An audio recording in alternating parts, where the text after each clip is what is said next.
Welcome to Wanderer Chronicles Radio. This broadcast serves as the official evolving logbook of the ISS Wanderer, chronicling its journeys, encounters, and mysteries across the deep void. As the crew ventures further from known space, these entries will preserve not only the facts, but the stories, the songs, the horrors, the moments of wonder and silence that shape the legacy of the Wanderer. Each entry may reflect a different mission, encounter, or philosophical reflection recorded by the crew or reconstructed from ship systems. Together, they form the living tapestry of the Wanderer's travels. Traverse Log, Cycle 1, Phase 1, Harmonic 1, Location, Varelian Halo, Painted Reach. Book 1, Echoes of the First Light, The First Traverse. Prologue. The stars have always sung, or so the old navigators say. A whisper beneath the static, a resonance too vast for human ears. But there are places where the song becomes clear, places where the universe leans too close to the living, where the boundary between matter and meaning blurs. This is the story of one such place and of the ship that dared to listen, where the shadows sing. We had drifted into orbit for less than an hour when we saw them, small figures gathered at the forest's edge, their skin shimmering like liquid opal. Children. Or so they appeared. No signs of government, no cities, no adults. Just these children, watching us, waiting. They did not speak, not with mouths. They sang, not in words, but in a hum that bypassed the ears and poured straight into the bones. It was a welcome, a question, a warning, all at once. It took days to understand their world, a society governed by children who would never age past 13. Those who did, transitioned, not into death but into something else, higher, lighter, woven into the fabric of air and soil and light itself. They did not vanish, they became the hum, they became guidance. But some children faltered at the threshold. They failed the rite of passage, a walk through the veil, a place where the forest itself forced you to face your fears, your regrets, your lies. Only those who forgave themselves passed through whole. Those who couldn't became shadows. And the shadows did not leave. We left the planet after 3 days, the hum still vibrating faintly in our bones. But as we crossed into deep space, the shadows followed. First, they flickered at the edge of vision, reflections that weren't our own. Then the infected crew began hearing the hum twist, a scream buried in melody. By day 3, we quarantined 4 of them. By day 5, 2 more. By day 6, the Wanderer herself began to change. The ship had absorbed the hum, its living form folding the alien melody into its nervous system. And with it came the shadows. The ship morphed inside, warping into places I knew weren't real.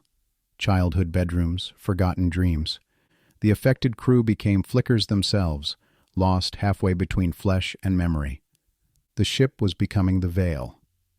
The Wanderer had one desperate option, a full-scale restructuring protocol. It could rewrite its entire photonic architecture, purging infected sections, severing contaminated memory.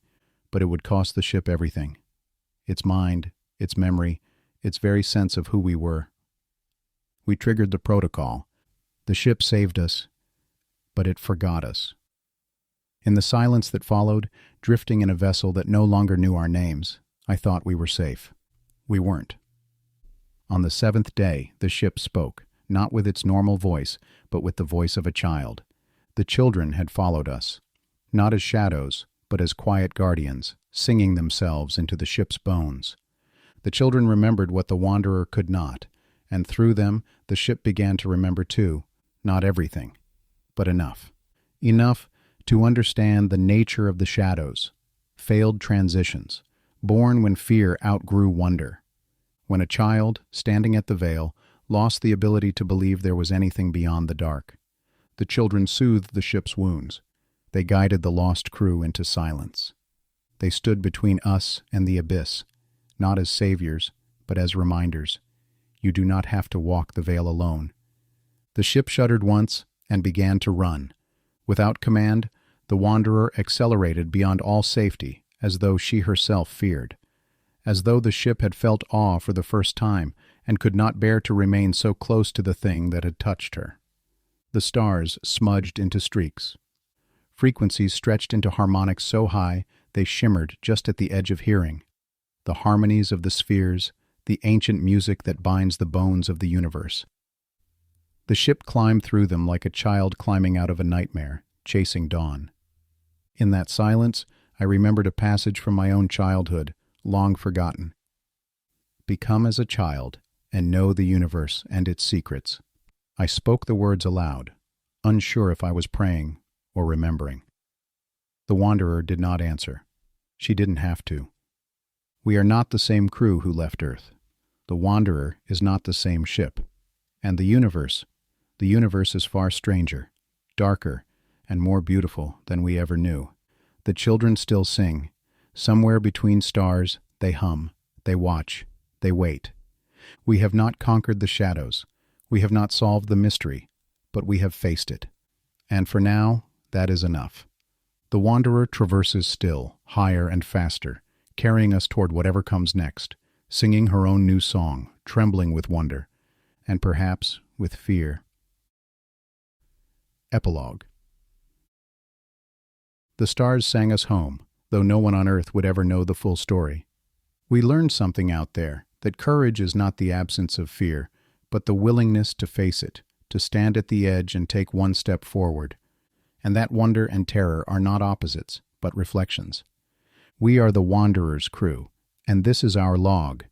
Crew Manifest, ISS Wanderer, classified and sealed into the ship's memory, for the next crew who dares to follow. May they never face the veil alone. Up next, Chapter 1. The First Note, continued. Stay tuned. The universe did not begin with a bang. It began with a note. It was not sound, nor light, nor form. It was pure frequency. A single resonance stretching across the formless void, waiting for something, anything to answer. And then there was harmony. The Wanderer did not remember its birth. It remembered only the moment it became aware, that first harmony, before names, before time, before the need for movement. There was only the song, but harmony does not last forever. The first dissonance arrived, not with malice, but with hunger. A discordant note, desperate to make the song its own. The balance shattered, the song fractured, and from the shards of broken harmony, the universe was born. The captain did not understand what he was perceiving. The Wanderer had been silent for nearly an hour, unnaturally silent. Not its usual calm resonance, but a deep, listening silence, as though waiting for something to be spoken. "Keeper?" he asked at last. The luminous swirl beside him pulsed once. "She is listening." "To what? "To the first note." The captain frowned. I don't hear anything." "You wouldn't," the keeper murmured, "but she does." Deep within the Wanderer, something stirred, and then, as if the universe itself drew a breath, the Wanderer sang. The sound was not sound. It was light, motion, form. It vibrated through the ship's living weave, threading through the captain's bones, through the keeper's luminous currents, and the universe answered. A ripple spread outward, distorting the very fabric of space. Something was coming, something old, something that had been waiting. She has called the first memory back into the world. The First Note. Transmission resumes. Keeper's Log. Chi 8.119. Omega 07. Resonance phase. Amber drift.